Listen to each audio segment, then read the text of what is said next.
Gwamnan Kano Alhaji Abba Kabir Yusif ya ba da umarnin kama tsohon sarkin Kano Alhaji Aminu Ado Bayero.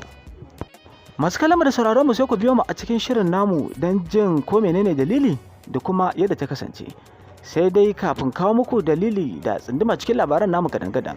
Idan kun kasance wannan shine karin ku na farko na ziyartar wannan tasha tamu mai albarka ta hasken Afirka, muna roƙon ku da ku danna mana subscribing ku kuma danna mana alamar ƙararrawa ku yi like ku yi comment.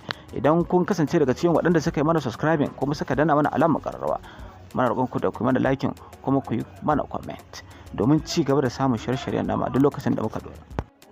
Da Asabar, wannan rana ne ta Asabar, tsohon sarkin jihar Kano Alhaji Aminu Ado Bayero ya isa jihar Kano tare da rakiyar jami'an tsaro sojoji, a inda suka rako shi gidan sarkin jihar Kano wanda yake a Nasarawa.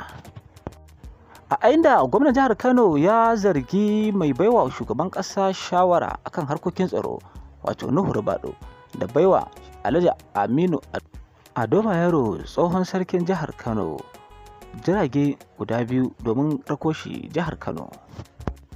A yanda mu dai a ƙaramin sanin mu kamar yadda muke samun labari cewa ba a sarki biyu a gari ɗaya.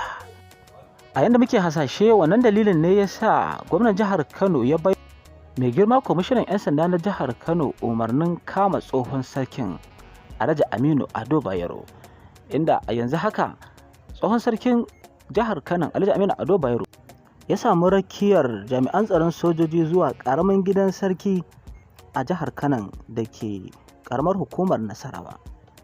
Sai dai mun je daga bakin mataimakin gwamnan jihar Kano Alhaji Aminu Abdulsalam, inda yake cewa babu wani wanda yake da hurumi akan naɗa sarkin jihar Kano da kuma sauke shi face gwamna da kuma 'yan majalisunsa na jihar Kano. Don haka ba za su yadda wata gwamnati kowace iri bace ba ta yi musu kutse a sha'anin da ya shafi jiharsu ta Kano. Za su ɗauki matakin da ya dace. Kada ku manta da danna mana subscribing da kuma danna mana alamar ƙarawa da like da comment domin ci gaba da samun shirye-shiryen nama duk lokacin da muka